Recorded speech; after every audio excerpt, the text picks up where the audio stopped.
Okay. Just before we begin, just some housekeeping rules on the basis of some feedback that I received from the last Guild Council, in which it was conveyed that the general volume of members was too loud, in turn making it an unpleasant experience for those present, particularly those with sensory sensitivities and those who chose to view online post the Guild Council in the recording. I do remind members that a safe distance from the mic is okay, and that inside voices will do. Additionally, members are reminded that in order to deliver comments, they must seek the call from the chair by raising their hand. For those online, you can either use the raise hand emote or you can raise your hand. And I would remind those online that you require your camera on for this meeting. With that, let's begin. Good evening, everyone, and welcome to the fourth meeting of the Guild Council, the 55th Guild Council. I'd like to open the meeting at 5:36 p.m. And begin by acknowledging the traditional owners of the land. The Curtin Student Guild pays our respect to the Aboriginal and Torres Strait Islander members of our community by acknowledging the traditional owners of the land on which the Bentley campus is located, the Whadjuk people of the Noongar Nation, and on our Kalgoorlie campus, the Wongatha people of the Northeastern Goldfields. We acknowledge and respect their continuing culture and the contribution they make to the life of this university, city, and this region. Moving to attendance, members present, we have Mitch, Max, Alina, Ben, Ray, Serena, Dylan, we have Tani, Callum, we have Jackie, we have Veronica, we have Jasmine, we have myself. Online we have Ella and Noor. Others present we have, and Texa now, others present we have Dylan, David, Paul, and in our gallery we have Andrew. Moving on to item 3, disclosure of any perceived or potential conflicts of interest. Is there any potential or perceived conflicts of interest to note with today's agenda? Mitch?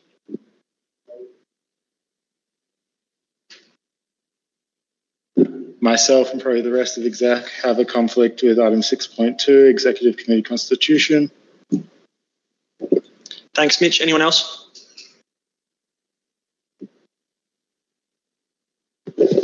Jasmine? Also, I have the conflict with the Chair of Remuneration Tribunal appointment motion. Thank you. Anybody else? No? Just quickly, we will ask for a procedural motion that everybody is happy to allow for those members to remain to discuss those items when they arise in the agenda. Is everybody happy and content for those members to remain? The general consensus is a nod, so I'm happy to proceed, and those members are allowed to stay. Moving on to item 4, the minutes of the previous meeting and circular resolution. We have item 4.1, which is the previous meeting minutes, and the motion is that the Guild Council approves the minutes of the previous meeting held on the 21st of March 2024 as a true and accurate record of proceedings at that meeting. That is moved by Mitch Craig. Can I get a seconder? Ben, was there any discussion or issues pertaining to those minutes? If not, we'll move to votes. All in favour? All against? That motion is carried. There were no circular resolutions for this agenda, so we can move along to the action list. There was, of course, one item on the action list, which reads as follows. And that was for Mitch Craig to investigate why Ella's YouTube comment had been removed. I'll ask Mitch to add to that. Yep, so I asked the manager student engagement of why it happened, and basically it was a byproduct of turning commenting on for the off for the entire channel. Wasn't known that this would remove current comments, but basically the engagement team don't have the staffing or resources to monitor comments on YouTube. I've communicated the same via email to Ella last month. So yeah, that's why.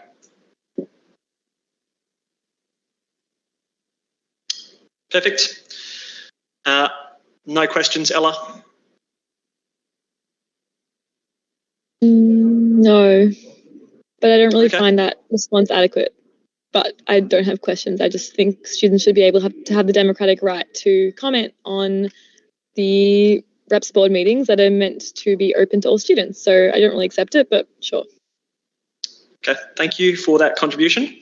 We'll move on to item 5 and we'll consider that action as complete and resolved.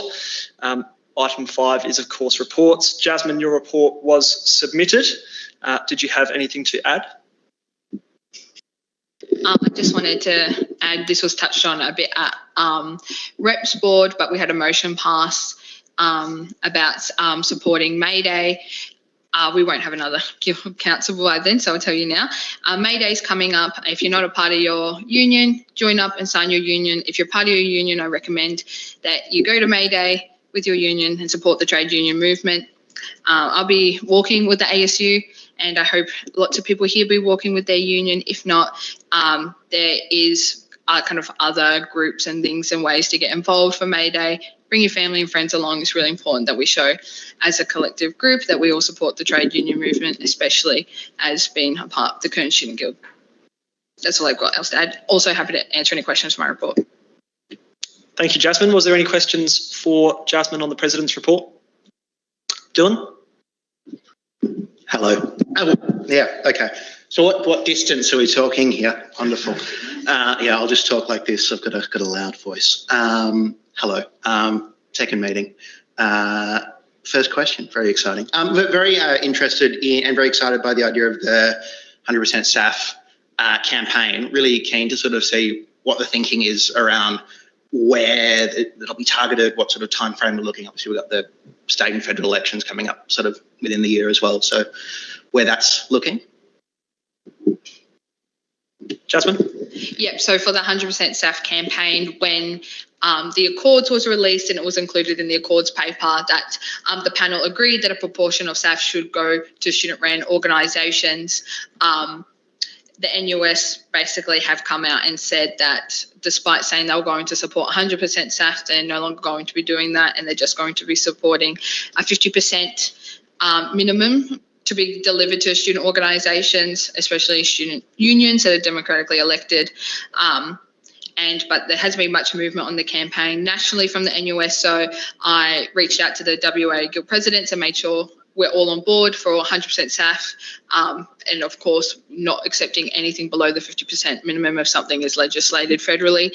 And one of the things that we'll be doing is kind of from one prong approach for one side, making sure that our stance is known publicly amongst ministers and things like that on a state level, because we're really pushing this state. We're kind of the leaders in this area, with 50% being legislated in WA for guilds, and making sure that we're happy for WA to keep setting that standard across the country, and we can show how important unions are and all the things that we can achieve if we get more SAF, and then also kind of campaigning on a national level as well for student organisations to receive a minimum of the SAF, because there are unions in the East Coast, like Wollongong University their student union receives 0% SAF. There's unions out there receive 5% SAF. So just making sure that we're driving that. And if people want to get involved in this campaign, please email me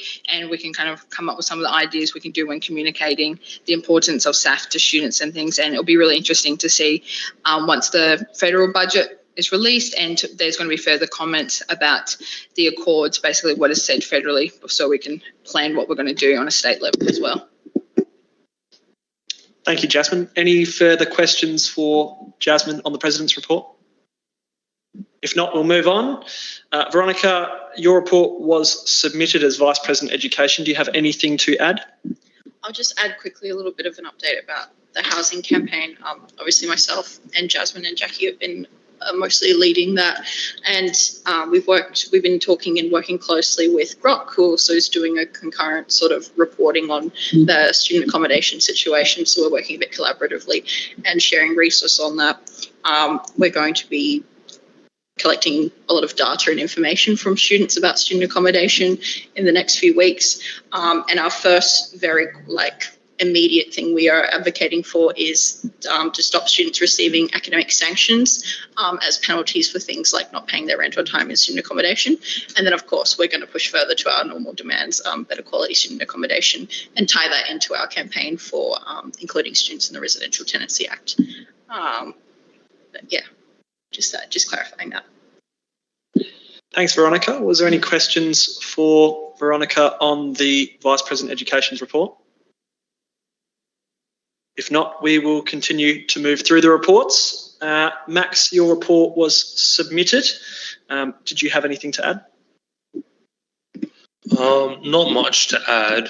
I will just say that today there is an international student migration resources event, a session that we in collaboration with the people hosting it run 3 times per semester.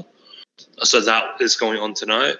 And also, I am neck deep in planning a bunch of big events that are coming up. So looking forward to all of those. Thanks, Max. Was there any questions for Max on the VPA's report? If not, we will continue to move on. Jackie, your report was submitted. Did you have anything to add? I just wanted to add that pop-up thrift store donations are now open. So the event's starting on the 30th of April. So between now and then, if you have anything to donate, please drop it off at Guild reception. Other than that, I'm happy to take it as tabled and answer any questions anyone might have. Thanks, Jackie. Were there any questions for Jackie on their report? If not, we'll move on. Mitch, your report was submitted as secretary. Do you have anything to add? Yep, I'll just add that finally got the club's escalation policy finished with the help of David and Beck. We underwent a major rewrite. It's actually an attachment to one of the later items if anyone's curious as to how it ended up. So, thanks, Mitch. Any questions for Mitch on his report? If not, we'll move on to David. David, your report was submitted. Do you have anything to add? Just 2 quick things. An update on the number of clubs registered. It's a lot more now, despite this not being very long ago.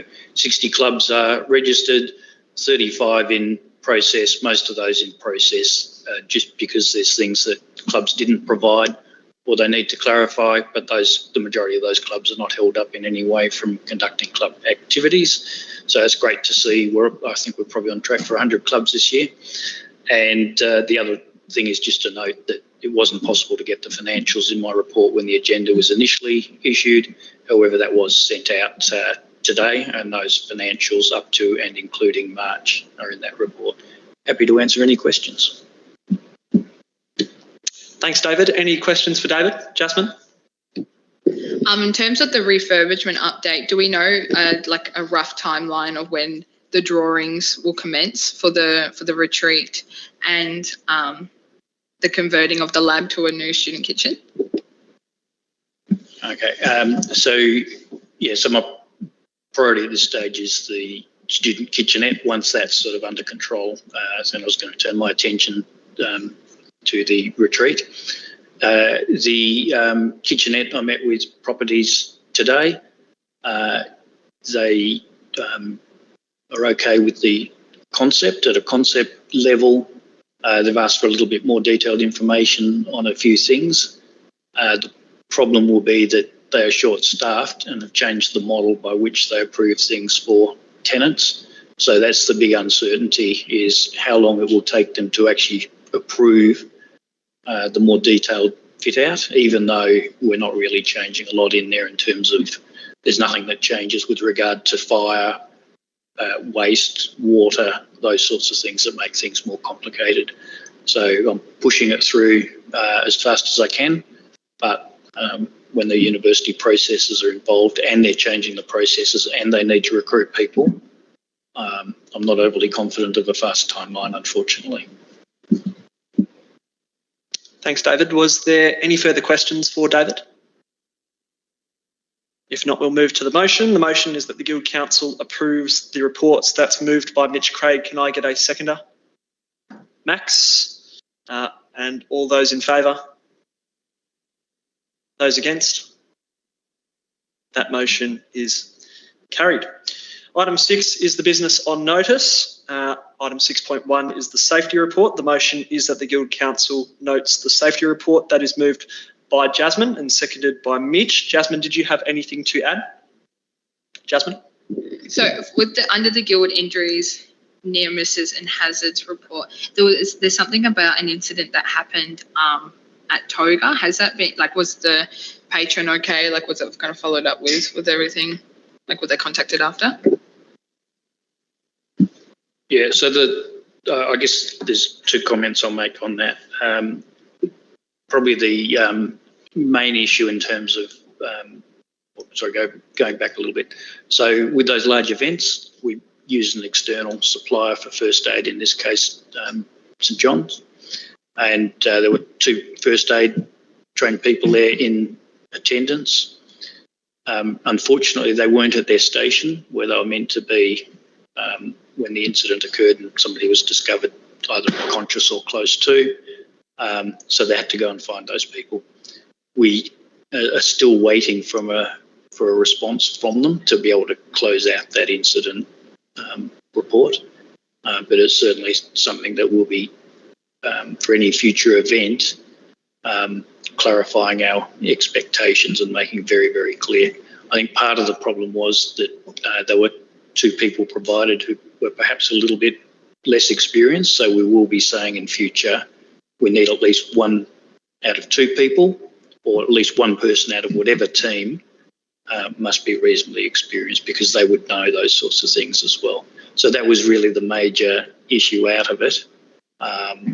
So there's not much I can add beyond that, other than, the thing was handled relatively well from the feedback I got, in terms of once they did find the first aid trained St John's people, and Safer Communities were very good, organising the ambulance to get there and that sort of thing. So at the end of it, the only delay was finding the first aid trained people there who were to attend to them.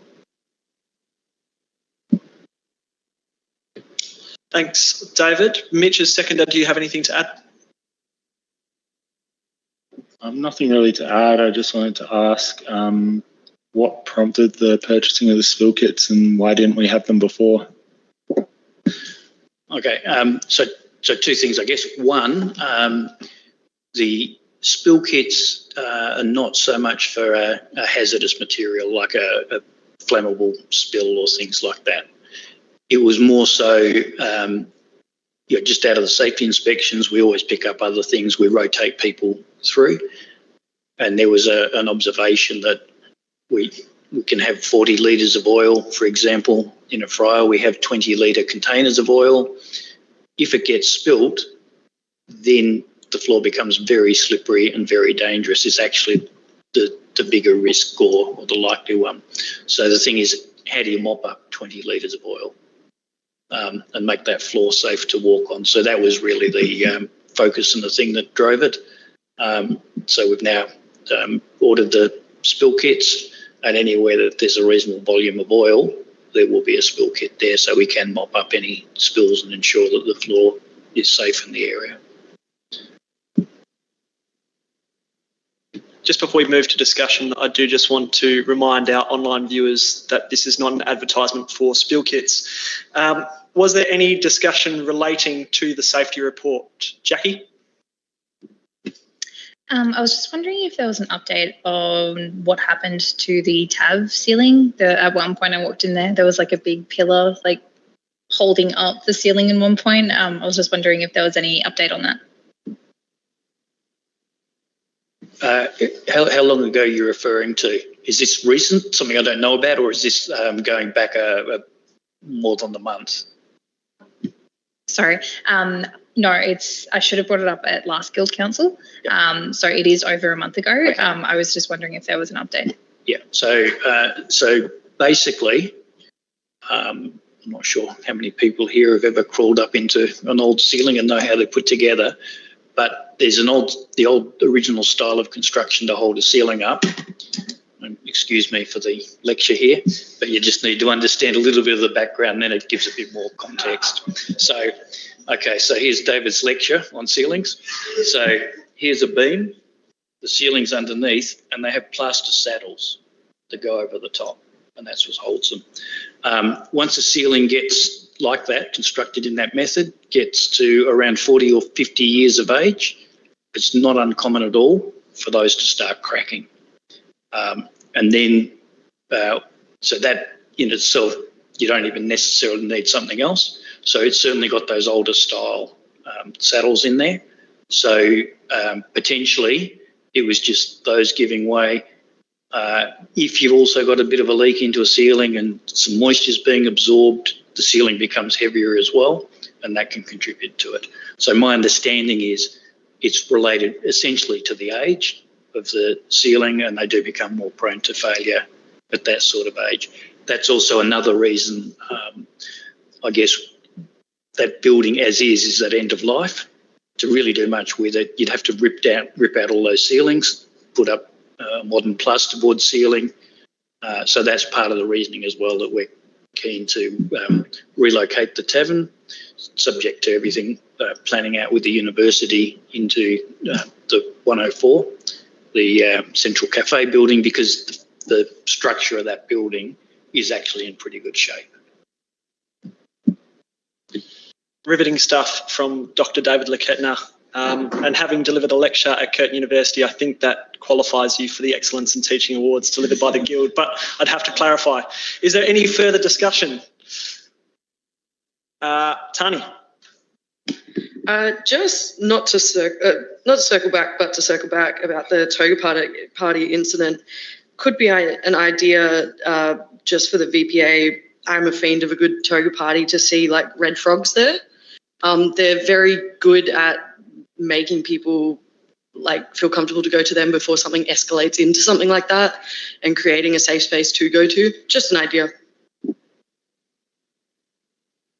Max? Yeah, I'll note that for the next TAV party. Thank you, Max. Was there any further questions relating to the safety report? If not, we'll move to a vote. All those in favour, please raise hands. All those against? That motion carries.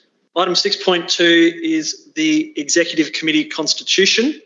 The motion is that the Guild Council approves the amended Executive Committee Constitution. That's moved by Mitch Craig and seconded by Jasmine Tweed. Mitch, did you have anything to add? I'll just give a quick overview. So as part of the bylaws last year, the membership of the Executive Committee changed. And this is just updating that and a couple of little quality of life changes to match up one of the clauses in the power section to be the same in every constitution rather than slightly different variations of the same thing. And this was reviewed by a legal committee and is being recommended to Guild Council from there. Thank you, Mitch. Jasmine, did you have anything to add? No? Fantastic. Was there any discussion relating to the changes made to the Executive Committee Constitution? If not, we'll move to a vote. Can I get those in favour raising hands? Those against? That motion is carried. Item 6.3 is the Chair of the Remuneration Tribunal. The motion is that the Guild Council appoint Jasmine Tweed as the Chair of the Remuneration Tribunal in accordance with the Student Guild Tribunal Regulations 2018-17-1. That is moved by Mitch Craig and seconded by Veronica Gobber. Mitch, did you have anything to add? Pretty much everything is there in the background. This is something that Guild Council has to do every year. and Jasmine is one of the people who fits the criteria to be chair of the Remuneration Tribunal. So that's the motion that's been put forward. Veronica, anything to add? Was there any discussion pertaining to that motion? Just for clarity, Mitch, can I ask that that criteria for an individual be relayed to the Guild councillors? Yep, so it must be a member of Guild Council. It disqualifies them from running in the election for next year, and they cannot be one of the Guild councillors in their first year of their term. Thank you, Mitch. Was there any further discussion from members present relating to that motion? If not, we'll move to the vote. Can I get hands raised for those in favour? Those against? That motion is carried. Item 6.4 is the club's delegations. I'll just quickly note that for this motion, we require an absolute majority. And pertaining to an absolute majority, we require 9 individuals to vote in favour for this motion. So the motion reads as follows. The Guild Council approves the following delegations to the manager: student experience. A, the power to make actions concerning a student society to ensure it meets its requirements. And B, the power to make actions concerning a club officer or club member in relation to the student society, on the condition that any actions must be in accordance with the club's escalation policy. That's moved by Mitchell Craig and seconded by Max Zhang. Mitch, did you have anything to add? No, so the policies, they're attached. It's quite clear as to who can do what, and so that's the policy that we spent quite a bit of time on to get it right, compared to when council saw it last. So it's just to be able to give the manager of student experience, who is the supervisor of the club's officers, how to do certain things. Max, as the seconder, did you have anything to add? I've got nothing to add. I think Mitch covered it pretty well on that side.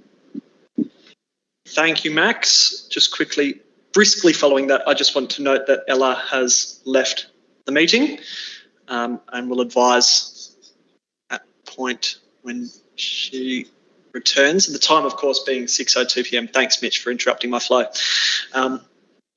We'll move to discussion. Was there any questions or queries relating to item 6.4, the club's delegation? Dylan? Yeah, just sort of, again, sorry. PTSD from last month.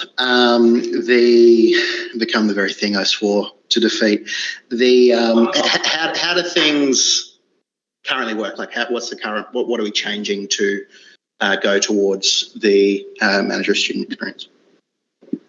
So currently, sorry. I'm interrupting your flow now, sorry. Mitch? Okay, currently actions at the moment have to be taken by the executive committee. Without this delegation, that's the only body, or our Guild Council can take those actions, and other than that, they can be referred to the discipline tribunal, who can take certain specific actions which are different to the ones in this policy. But this provides some measure of, if in the interim, like for example, an executive committee meeting only happens once a fortnight. So that's why there's that 2-week limit there. And anything longer still has to go to the executive committee. So things like suspending access to club bank accounts, banning someone for an event, something that has to happen immediately. If there's some sort of misconduct where an action has to be taken straight away to prevent further actions that might be negative for a club or a society or another student to happen, just being able to do that straight away rather than having to wait for a meeting or having to have the executive convene a special meeting just for it, and then we have to have enough people in the office to do it, things like that. And that there are quite strict limits on how long these things can be done for without coming to executive. So, thanks, Mitch. Any further questions? If not, we will move to a vote. All those in favour?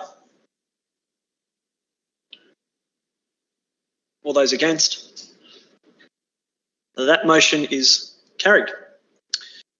Moving to item 6.5, I do just want to inform members that this item has been removed. However, the mover, Mitch Craig, is happy for discussion relating to this item. So instead of reading the motion, I will invite individuals to discuss that matter, asking for questions and queries. Dylan. Can I just clarify that there's still an intention to put a tender in? And that's what people are asking questions about. Jasmine? Yeah, we still intend to put in a tender, but we will, before we do that, we'll go around Guild Council for circular resolution with the actual written tender attached, so then you can see the tender and the costing and the full breakdown before approving. And yeah, happy to answer any questions. And for people in terms of the timeline for when EdCon would happen, it's EdCon this year is meant to be the first week of July, but I think they've indicated it might be pushed back a little bit. And the tendering process ends April 26. And that's pretty much, if people want to know a little bit further about EdCon, there's kind of a bit of an explanation in the previous item that was attached, but happy to answer any questions, or if people have any thoughts that if we should or should not have EdCon here, this is a great place to discuss before it goes around through the circular resolution. Thanks, Jasmine. Any further questions? Yes, Andrew?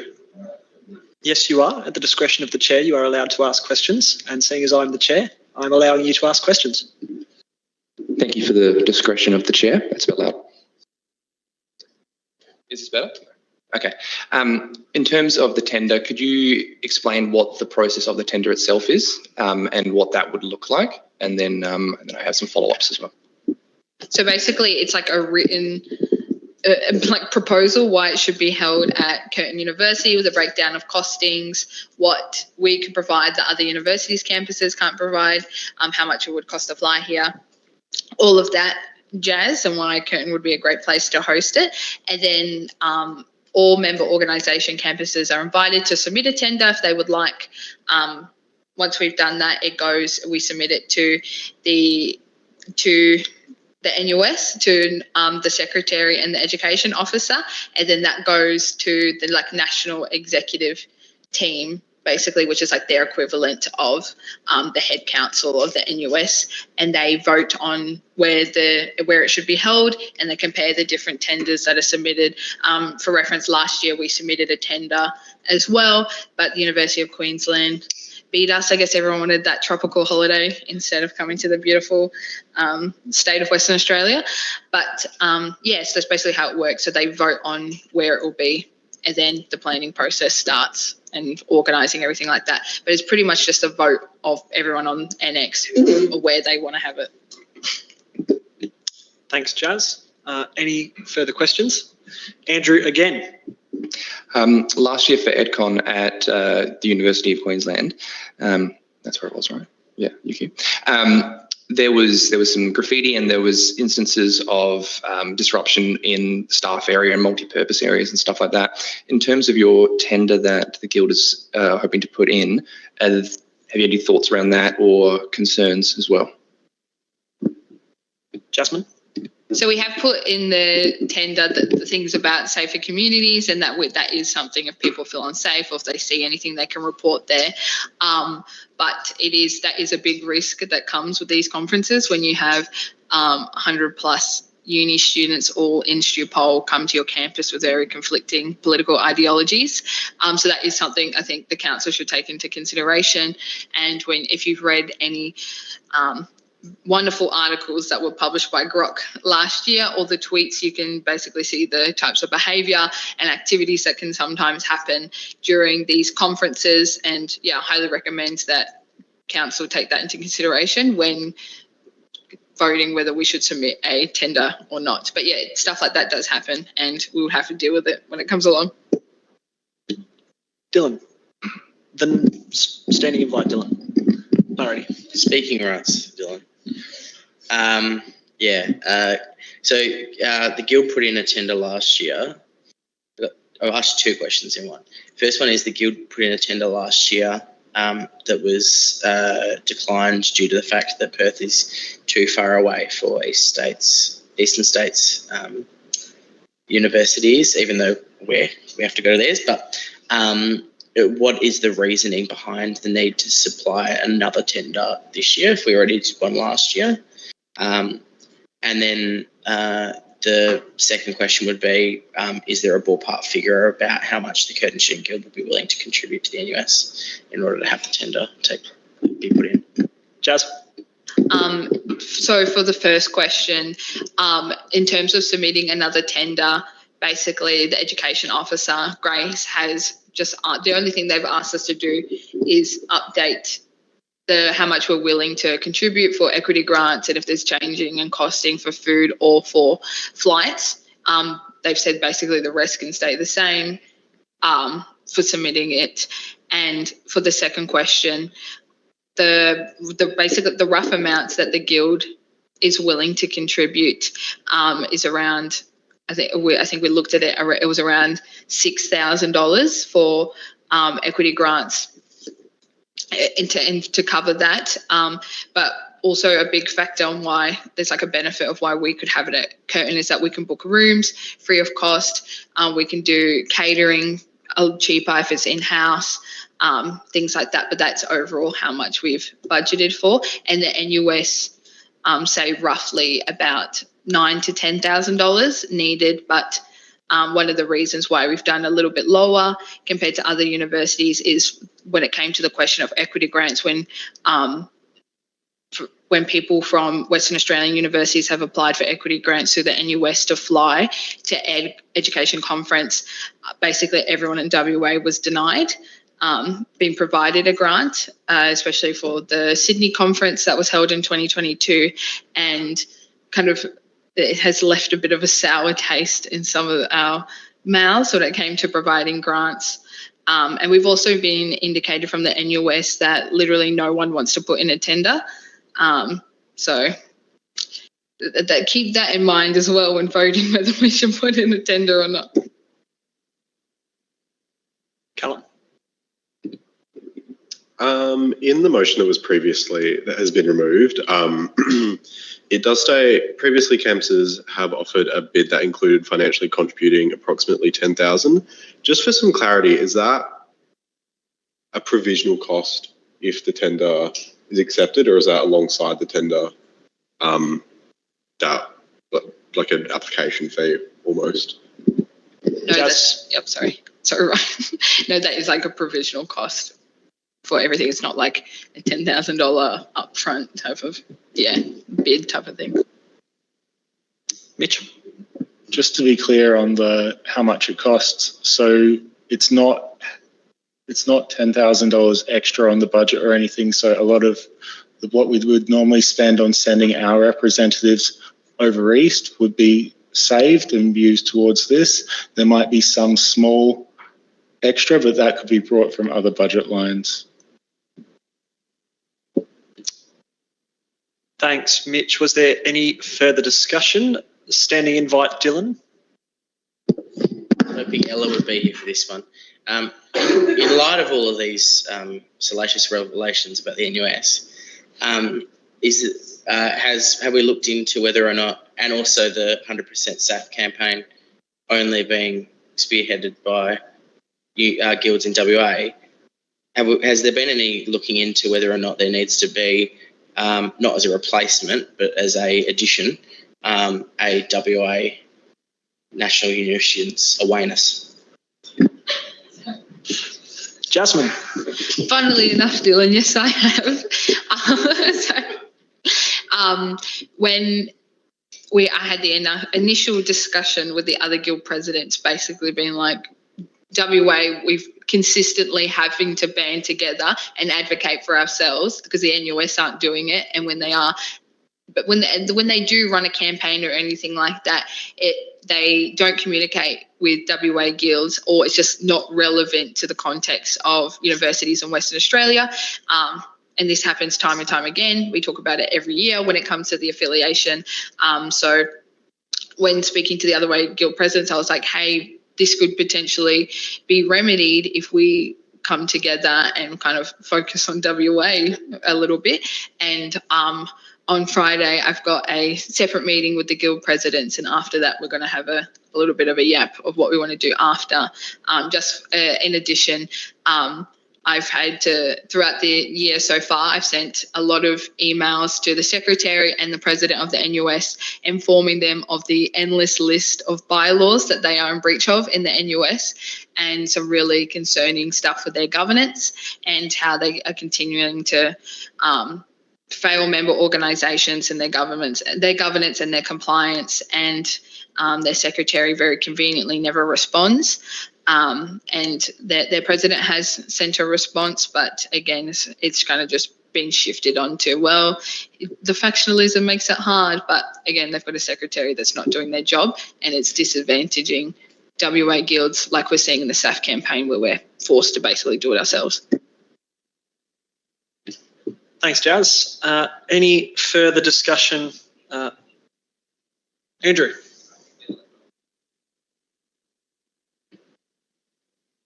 Dylan. I'll refer to Ryan if he wants to give you the call, Andrew. We are watching a human game of ping pong. Andrew. Would you say there is a concern that education convention or conference, just won't go ahead this year? Jazz? I think EdCon is so big that it will happen, and it's important to a lot of factions in the NUS and things like that. So I think education conference will go ahead. Just context for that question, there was meant to be, May Reid, the disabilities officer of the NUS, was meant to hold disabilities conference in education, in Deakin in May 26th, and then 1 month before the conference was meant to go ahead, so very recently, they sent an email to all disability accessibility officers and presidents of member organisations saying, actually, we're going to cancel it.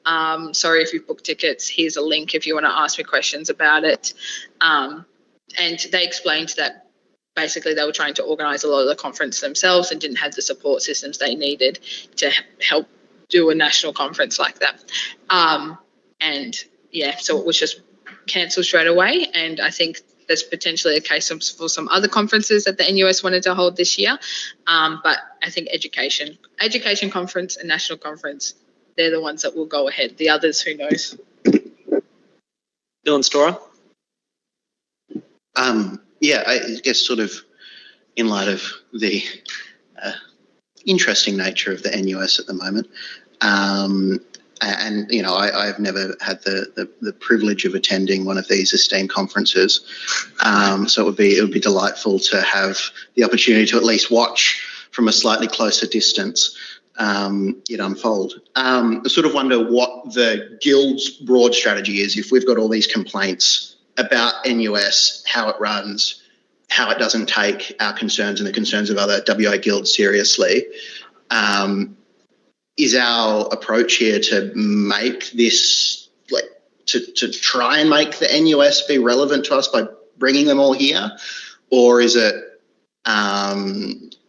is our approach the NUS won't be changed, but let's just try and host it here anyway? Like, what's sort of the general strategy on that side of things?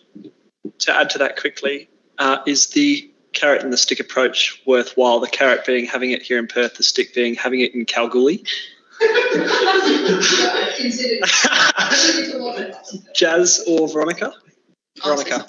Well, there is really an argument there that if we have it in Western Australia at Curtin, it means that more Western Australian students can attend and actually raise their voice in these forums so that they can be heard and understood a lot better. And there is also merit, even though we do know that these conferences can get a bit, they have a bit of an interesting reputation, but there is merit to students being able to go to these conferences and really actually understand how student politics and how it happens on different campuses on a national level and understand a lot of higher education issues. I've had the privilege to go to 2 education conferences, and for me, that really broadened my knowledge of how campaigns work across Australia in higher education.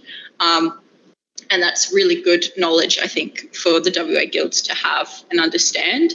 And like I said, again, it is like a forum where more Western Australian students can attend because there isn't that cost. And so they potentially could dominate that floor as well. Thanks, Ronnie. We'll go Jasmine. I just wanted to quickly add that in terms of a broader strategy across the guilds. Earlier in the year, Guild Council set KPIs that we assess the NUS with, and it includes basically like a financial penalty if they break the KPIs. We are the 3rd highest affiliating student union affiliate with the NUS. So we affiliate last year just under 50 grand, and that was the 3rd highest.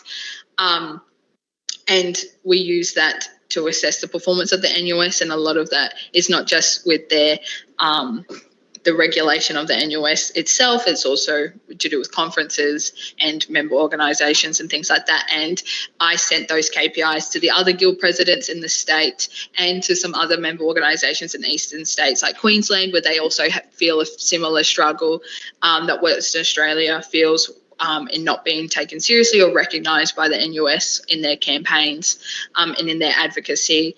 I think the UWA intended to set some KPIs. I haven't heard back from ECU or from Murdoch about what they want to do for KPIs, but that's just another thing we do to assess. Andrew?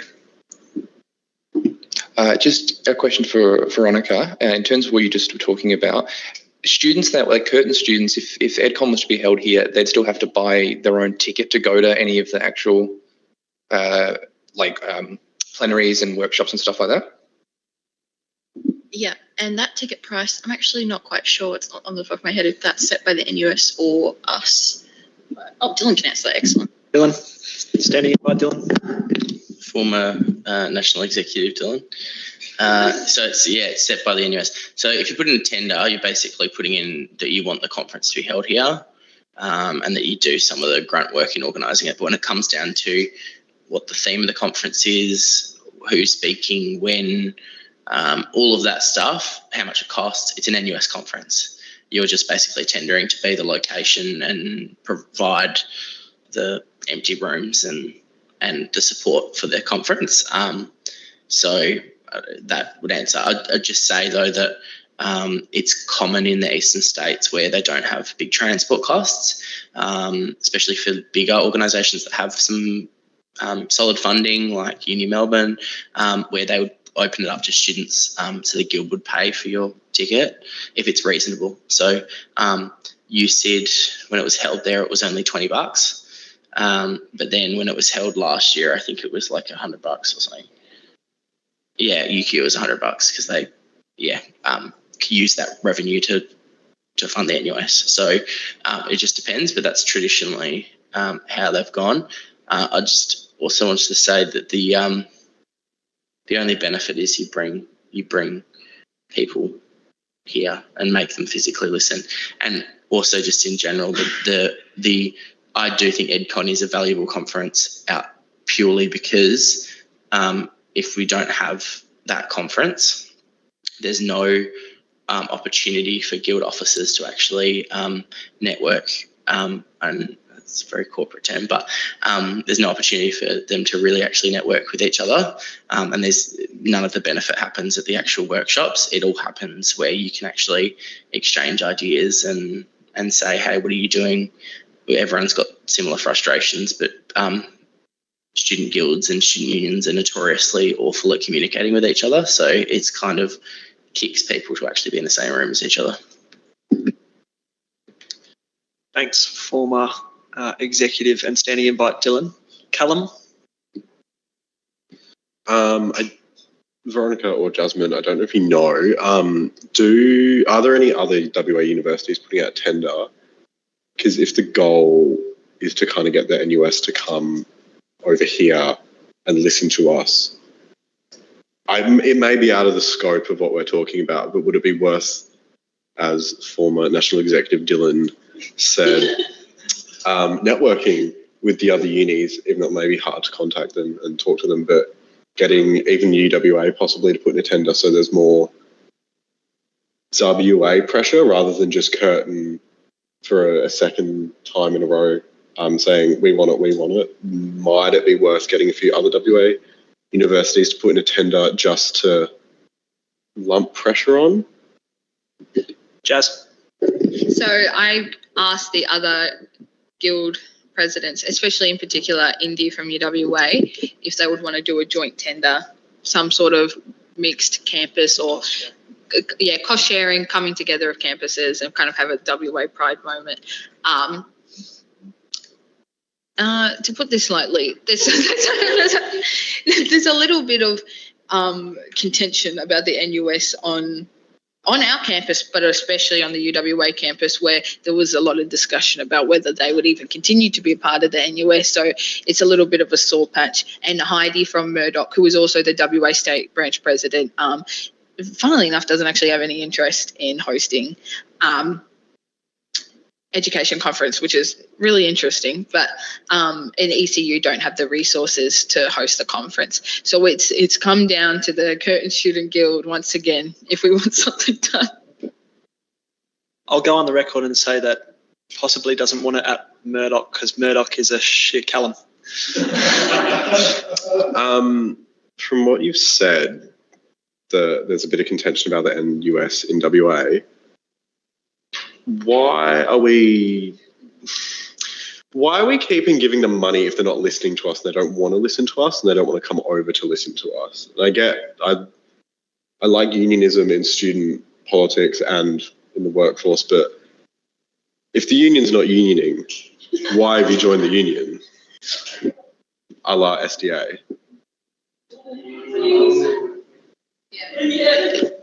Well said, Dylan. So basically, especially in the last few years, it's become hyper factionalized amongst the office bearers of the NUS, when previously they were able to put a little bit of that aside to actually work together and function as a national student union. Of course, you know, the reason why I affiliate is the fact that they can lobby at that national level. They go to Canberra trips, they go lobby, and they can coordinate nationally, theoretically, campaigns and things like that, especially for issues. You know, the Curtin Student Guild has issues that not every other campus has, and likewise there are issues that every single campus has or every post high school student has, like changing the age of independence through Centrelink, the SAF campaign if it ever happens, things like that, where they were able to coordinate on a national level. But I think this is a great point to bring up when we decide our affiliation amount in the next couple of months when we do the KPI assessment.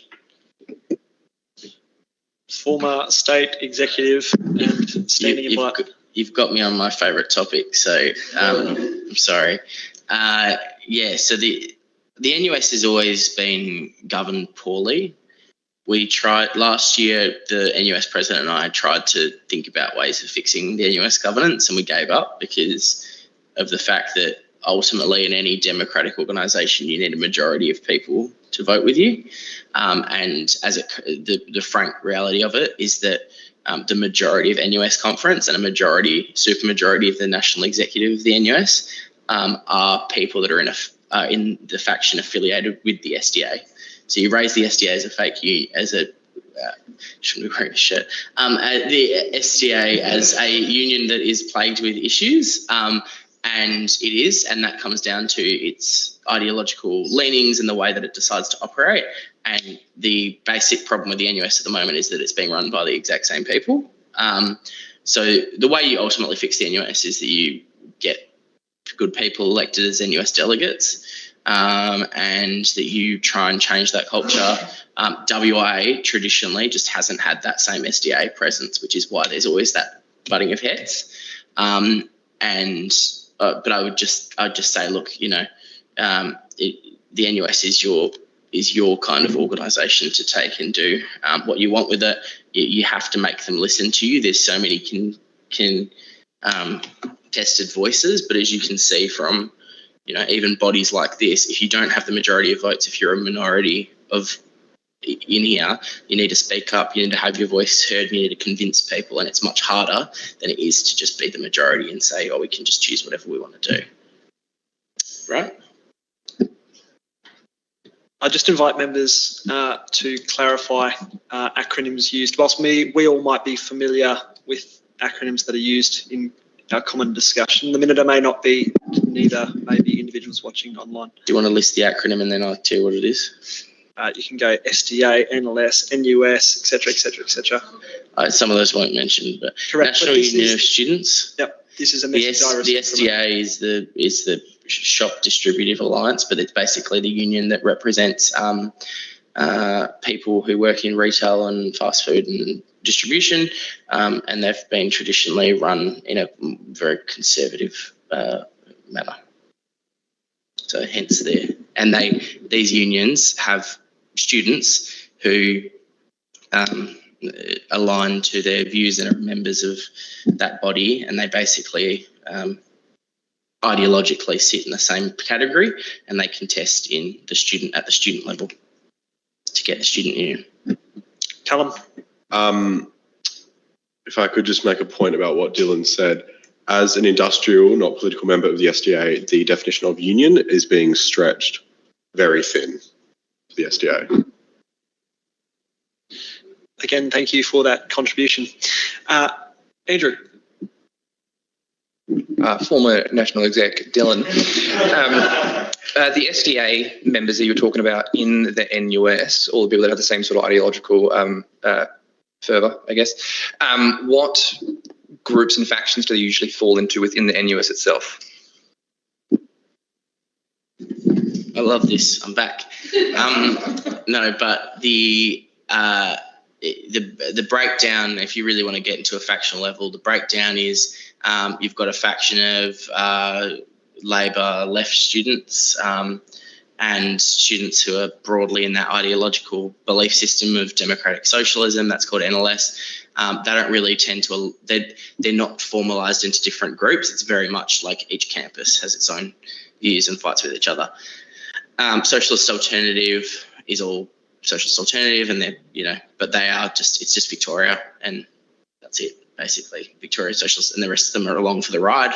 And then the other major grouping is Student Unity. That consists of Labor right people, and similar to the Labor right, they break down into affiliated trade unions traditionally. So you have the Transport Workers Union, the SDA, which is the shoppies, and then you have a few other unions and a few unaligned people. And basically, the Labor right as a total faction has a majority of conference, so they can do whatever they want, and they have a majority, by far a majority, of all paid and unpaid NUS officers and national executive. Which means they can do whatever they want there. And of that grouping, basically, save for a few people in New South Wales who are more affiliated with the Australian Workers Union, the Victoria, all of the Victorian members pretty much, SDA, all of South Australia is SDA, and they're the two biggest groupings. And then the rest are kind of smattered around, but it's kind of, you've got a group that's the majority of conference, and then a majority of that group is SDA. Jasmine? I don't know if Dylan said it, but that student grouping's name is Student Unity. Or you might just hear it as Unity when you hear it talked about by student media or people in this godforsaken world of student. Andrew? The majority that Unity has had at NUS, is that quite a recent, or is that happened the last few years as well? Dylan? I don't know how relevant we are, but anyway, let's keep going. The Unity has had a majority at conference more recently. So back when the NUS was set up, NLS was the biggest faction. And then, well, it was called the Knowles, but whatever. And then Unity was the next biggest, and then Socialist Alternative. What basically has happened over time in the last few years is that Unity has, for a few conferences, it's had the majority, but what's really happened is that the other groups have kind of, so there used to be more factions, there used to be more independents.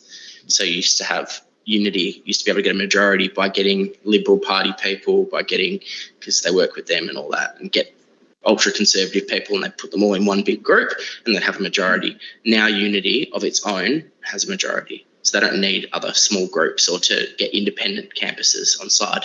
So they've grown, but they have had majorities in the past by cobbling together sort of coalitions of people. The big change has been that Socialist Alternatives kind of done the same, and then NLS has just dropped. So that's kind of it. And then the other left groups have died. So that's kind of what's happened with the NUS. So I do think, yes, the NUS has governance issues. One of the changes we were going to propose last year, but it wouldn't get through because Unity wouldn't want it, but also Socialist Alternative wouldn't want it, was actually do similar to what the Guild does and have like a managing director that's actually not elected, is a bit consistent, able to kind of do things and just keep the organisation running when there's chaos. Which David was ideal. So that was one of the ideas, but we just knew it wasn't going to get in.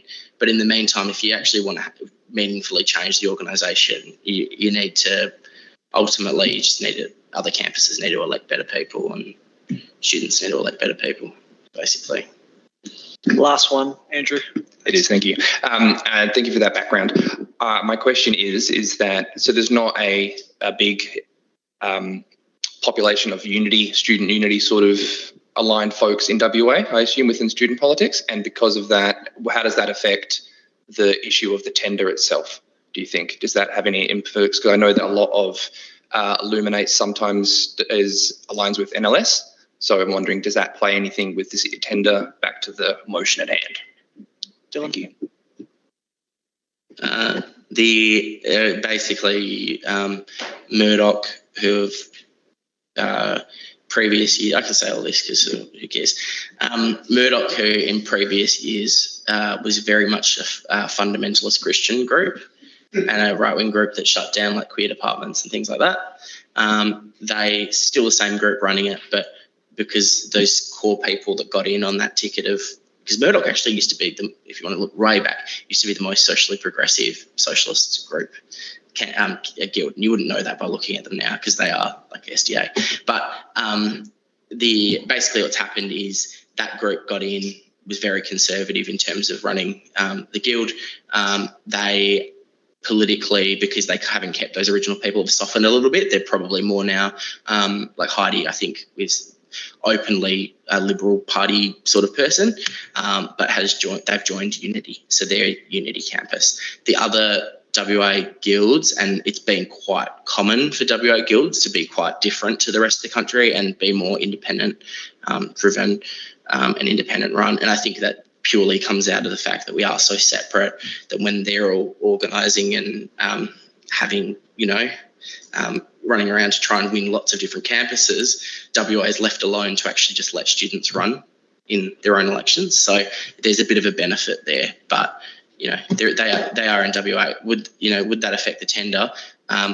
Ultimately, they want to have even Unity, because EdCon, it doesn't matter about votes or whatever.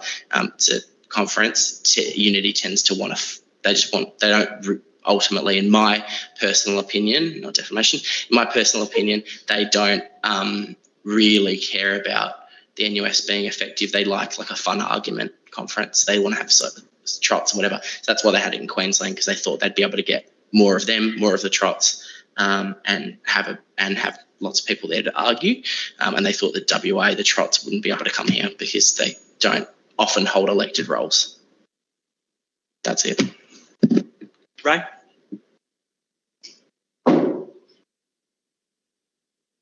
Lots of debate here that's been awesome. Sorry, not debate, discussion that's been amazing. I just want to bring it back to the motion and basically ask, do we have a vibe check roughly on Curtin's likelihood of getting the tender? And basically Perth hasn't gotten any closer to the eastern states to my knowledge at least. I don't know, I'm not a geologist or a geographer or cartographer or anything. But yeah, have our odds changed? Jasmine? So I did my due diligence and went yapping around to to the members of the next to get the vibe check. And I'm bringing this information back proudly to say that at this exact moment in time, Curtin University will be the only campus putting in a tender. Keep that in mind, whether we put that in. But I have been told that they're like, maybe let's not just have it in Perth, because I know Socialist Alternative have done their calls and said, you cannot have it in Perth. Let's veto Perth. We can't get our people to Perth. Let's not do it, blah, blah, blah. Is that correlated to Ella mysteriously leaving the call on this motion? Who knows? But allegedly leaving the call.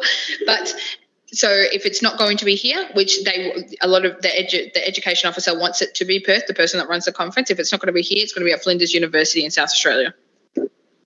Jackie? I just want to quickly clarify something.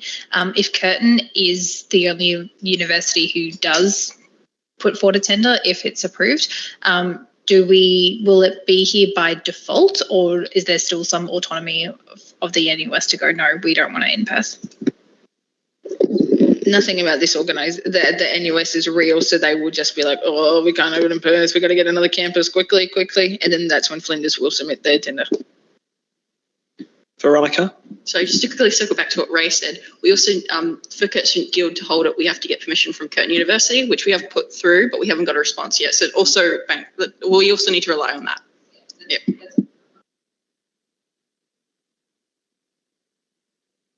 Callum? At the risk of extending debate even longer, I am looking for a one-word at most answer. If it is held at Flinders University for some reason, is that any more accessible for WA universities to get over there? Jasmine? Cost of flights is slightly lower, but the cost of accommodation is more, so overall ends up being the same, really. So, and we probably won't get any equity grants, so keep that in mind too.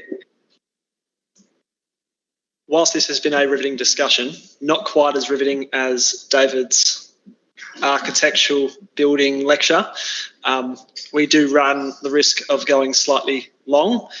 So I would ask members, if they have any further queries, to direct them to Jasmine's probably the best, or Veronica in relation to this matter, even Mitch potentially. With that, we'll close discussion on that item and move to item 7, which is the minutes of committees.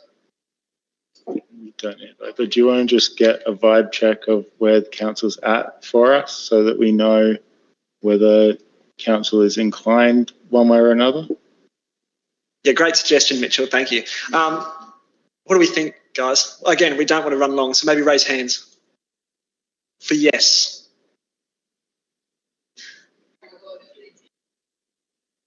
For no? Okay, it looks like it is. We're in favour. Let's move on. Okay, perfect. Okay, cool. Item 7, the minutes of the committees reporting to the Guild Council. Item 7.1, the representation board held on the 14th of March 2024. 7.2, the 3 meetings of the executive committee on the 11th, 19th and 25th of March respectively. 7.3, the Finance and Risk Committee, which did not meet, and of course the Legal Committee as well under 7.4, which did not meet. The motion is that the Guild Council notes the minutes of the boards and committees on block. That's moved by Mitchell Craig. Can I just correct that they did meet, we just don't have approved minutes to come to Guild Council yet. Thank you, Mitch. Can I get a seconder? Ray, and votes for. Those against? That motion is carried. Item 8, general business. I think we probably covered a lot of general business before, but I will open it up to any further general business. None? Fantastic. We'll move to the meeting evaluation. Ben Burgess, who is scrolling, presumably social media. You have been named. That is to be minuted. For the meeting evaluation, please.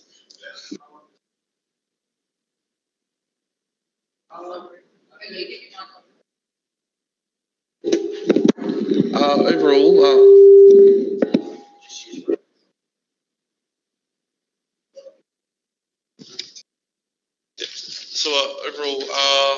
in terms of the alignment of the agenda with discussion, I think that all the reports do align with the frameworks or the committee's priorities. All documents were provided on time besides the financials of the director's report, so there's no issue there. For the strengths, I think the pacing of the chair allowed for a good flow through discussion until that last discussion. The volume of meeting was good for people like myself who do have sensory issues. For improvement, an earlier setup at the Zoom, so starts earlier, and students leaving early online, giving no notice should not be happening, I don't think, for the sake of minuting as well. It's just hard to actively tell when they've left. And I think it follows all the value, pretty much the meeting just follows all the values that were in the autonomy and integrity and diversity. The large amount of discussion just for integrity's sake is good. Thank you, Ben. Moving on to item 10, the next meeting. The next meeting of the Guild Council is Thursday, the 23rd of May at 5:30 p.m. To be held at Council Chambers. Documents and motions are to be submitted no later than 5 p.m. on the 16th of May to the Secretary. And with that, I'd like to close the meeting at 6:46 and say that despite the fact this meeting went longer than last meeting felt like it went longer.